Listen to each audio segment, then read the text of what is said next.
System system system. अरे आप system में बैठकर सरकार चला के नहीं सिस्टम दुरुस्त कर पा रहे हैं तो बाहर बैठिए, चना बेचिए, सब्जी बेचिए। अब सरकार में बैठे हैं, सरकार के अंग है, राज्य सरकार को चला रहे हैं, 6 सालों से आपकी बहुमत की सरकार है और बोल रहे सिस्टम सिस्टम सिस्टम। अरे सिस्टम में आप बैठे हैं सिस्टम बनाने के लिए, आप सिस्टम में बैठे हैं नीति नियम बनाने के लिए, और नहीं तो घास चराइए। पढ़ाई छोड़ देंगे, ये बड़ी अच्छी बात कही आप। उनका भविष्य क्या होगा? तो उनका जवाब स्पष्ट नहीं था, गोल मटोल जवाब था। देखिए एक बात तो स्पष्ट जान लीजिए, इच्छा शक्ति का अभाव है। और मुझे लगता है कि शायद ओबीसी होना ही इस राज्य में गुनाह है। पहले तो हम लोग सोचते थे कि नौकरियों में ओबीसी के साथ दुर्व्यवहार होता है, कि आबादी 54% और आरक्षण 14%, ऊंचे पदों में उनके साथ दुर्व्यवहार होता है। लेकिन आज देखने को मिल रहा है कि अब उनके बच्चों को पढ़ने में भी उनके साथ दुर्व्यवहार किया जा रहा है। मुझे इस घटना से फ्रांस और वियतनाम की वो घटना याद आ रही है, जब वियतनाम के बच्चों को जानबूझकर फेल कर दिया जाता था ताकि वो फ्रांस की बराबरी ना कर पाए। आज ऐसा लग रहा है इस राज्य की सबसे बड़ी आबादी ओबीसी वर्ग को न पढ़ने दिया जाएगा। जब वो पढ़ेंगे नहीं तो शायद नौकरियों में बाकियों के सामने मुकाबला ना कर पाए, जो कि सरकार की एक संकीर्ण सोच को दर्शाती है। आज ये कह रहे हैं कि क्या इनके बात पास है सर, फंड नहीं है, इनके क्या पास बजट बात नहीं है है, सर, तो पिछले 2 क्या सालों से बात, मैया ये समाज बात योजना है। की राशि कहां से दे रहे हैं? यानी इच्छा शक्ति का अभाव है। आप ये केवल दोषारोपण नहीं कर सकते, अगर केंद्र ना दे तो आपके पास क्या विकल्प है? और आप मैया सम्मान की राशि किस मद के माध्यम से दे रहे हैं? तो जब आप मैया सम्मान योजना की राशि दे सकते हैं तो आप राज्य कोटे से जो उनको पैसा होगा तो अग्रिम भुगतान करें। मैंने तो एक सुझाव भी दिया कि आप उन्हें ऋण देने का काम करें, बिना ब्याज के उनको ऋण दें। जब पैसा आप उनके अकाउंट में दे देंगे या फिर जिस प्रक्रिया से आप छात्रों को पैसा देंगे, 10,000 दें, 20,000 दें, 25,000 दें, जो उनका स्कॉलरशिप होगा वो पैसा उनको ऋण के माध्यम से दे दें, और जब उनके अकाउंट में पैसा आ जाएगा आप उस पैसे को काट लें। लेकिन सरकार के पास गोल मटोल जवाब है।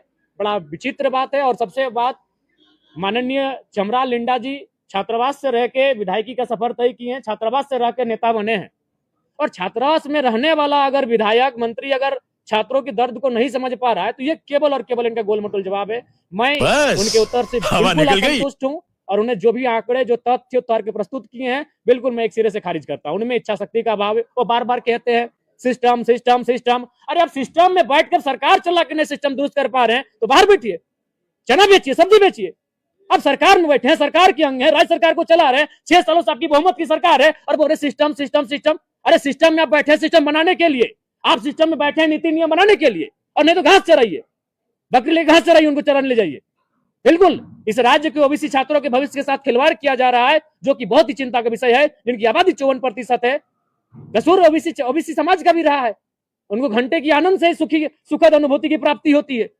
आज ये बहुत बड़ा प्रश्न चिन्ह लगा है उनके जीवन पर, उनके लाइफ पर। बिल्कुल उनका लाइफ, उनका मैं देख पा रहा हूं, मुझसे हजारों छात्र आज लगभग विगत 6 महीनों मिल चुके। मैं नहीं कह रहा हूं एक दिन में, 6 महीनों में हजारों छात्र जनता दरबार के माध्यम से मुझे मिल चुके हैं। और रोते रोते हमसे मिलते हैं। वो धीरे धीरे शहरों से अपने गांव की ओर वापस जा रहे हैं, वो मजदूरी के लिए बाहर जा रहे हैं। आप आंकड़ा निकालिए कि जो लोग पलायन कर रहे हैं, जो युवा पलायन कर रहे हैं अन्य राज्यों में, अन्य देशों में काम करने के लिए, उनकी आयु क्या है? उनकी आयु 18 से 25 साल के बीच है। आप औसत आंकड़ा निकालिए इस राज्य का। 18 से 25 साल के नौजवान कौन होते हैं? जो परीक्षा की तैयारी करते हैं, जो आंखों में सुनहरे सपने सजाते हैं कि मुझे कलेक्टर बनना है, मुझे बीडीओ बनना है, मुझे सीओ बनना है, मुझे शिक्षक बनना है, मुझे अभियंता बनना है, मुझे चिकित्सक बनना है। वो नौजवान होते हैं। आप आंकड़े को, अगर आपके पास आंकड़े नहीं है, मैं आंकड़ा लेके आपको दूंगा, क्योंकि मेरे जानकारी में लगभग 107 प्रवासी मजदूर केवल मर के वापस आए हैं। और जब मैंने उनकी आयु सीमा का गणना किया तो उनकी आयु सीमा की गणना लगभग 22 से 26 साल औसत है। वो प्रदेश नहीं विदेश जा रहे हो, और मौत के मुंह में समाकर इस राज्य में उनका शरीर भी 4 महीना के बाद आ रहा है। आपने सरकार को सुझाव भी दिया कि अगर जरूरत पड़े तो बंगला भी नीलाम कर। हाँ बिल्कुल, मंगला ही नहीं, मैंने कहा विधायक निधि को भी रोक दीजिए।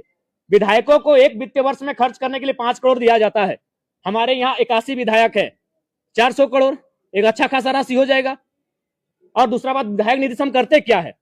हम कोई बहुत बड़ा काम नहीं करते। विधायक निधि से आपकी जानकारी के लिए बता दें, पहले जब हम विधायक निधि लेके जाते हैं तो उसको हम लोग पंचायत वाइज डिस्ट्रीब्यूट करते हैं। जैसे मेरे डुमरी में 70 पंचायत है, तो 5 करोड़ को हम 70 से भाग देंगे तो कितना निकल कर आएगा? 7 लाख रुपया। 7 लाख रुपया से हम कौन सा तीर मार लेंगे? एक पीसीसी का ही निर्माण करेंगे, फाइबर ब्लॉक का ही निर्माण करेंगे, या चबूतरा बनाएंगे। विधायक निधि से आपकी जानकारी के लिए बता दें, विधायक निधि से या तो चबूतरा बनता है, या तो एगो 200 से लेके 500 फीट का पीसीसी बनता है, या तो किसी की गली में वो फाइबर ब्लॉक का निर्माण होता है। बताइए इससे हम कहां चांद पर चले जाएंगे? मैंने कहा कि ये योजनाएं अगर नहीं होंगी तो हमारे राज्य को और हमारे क्षेत्र को विशेष फर्क नहीं पड़ेगा। अगर हम पीसीसी नहीं बनाए तो फर्क नहीं पड़ेगा, लेकिन अगर युवा नहीं पढ़ेंगे, जो अभी पढ़ने वाले हैं, जो स्कूल कॉलेज में पढ़ने वाले हैं, तो फर्क पड़ेगा। हम एक जनरेशन का गैप कर जाएंगे, एक पीढ़ी, बाकी लोग हमसे आगे निकल जाएंगे और एक पीढ़ी का अंतर हो जाएगा। इसलिए मेरे नजर में उस पुलिया से, उस सड़क से, उस पीसीसी से, उस चबूतरा से महत्वपूर्ण इस राज्य के छात्रों का भविष्य है। और मैंने बिल्कुल पूरे भौस आवास में कहा है, चूंकि बंगले और जो सरकारी सुविधा है वो मुख्यमंत्री और स्पीकर को तय करना है। बिल्कुल मैं हौस आवास में मीडिया के सामने कह रहा हूं कि नीलाम कर दे, मुझे कोई गुरेज नहीं होगा। झारखंड में छात्रों के भविष्य को किस रूप में देखते अंधकार के रूप में देख रहे हैं, क्योंकि सरकार के पास नौकरियां है नहीं, क्योंकि इनके पास प्लानिंग है नहीं, ये नौकरी सृजन करने में सक्षम है नहीं। ये 26 साल हो चुका है, मात्र 8 जेपीएससी हुआ है, आज जेटेट की परीक्षा पिछले 10 सालों से हुई नहीं है। ये नौकरियां तो देंगे नहीं, तो बच्चे पढ़ेंगे तो नौकरियों के लिए सवाल करेंगे, बच्चे सड़कों पर आएंगे, आंदोलन करेंगे, सरकार को घेरेंगे, सरकार की आलोचना होगी, और सरकार चाहती है वो पढ़े ही नहीं। जब वो पढ़ेंगे नहीं तो रेस से बाहर हो जाएंगे। तो ये चाहते हैं कि स्कॉलरशिप ना दिया जाए, ताकि वो बड़ा होकर जब नौकरियों का दावा करेंगे, नौकरियों की मांग करेंगे, तो रेस से बाहर हो जाए। ये संकीर्ण सोच है हमारी सरकार की, जिस पर हमें बहुत ही घिन आती है।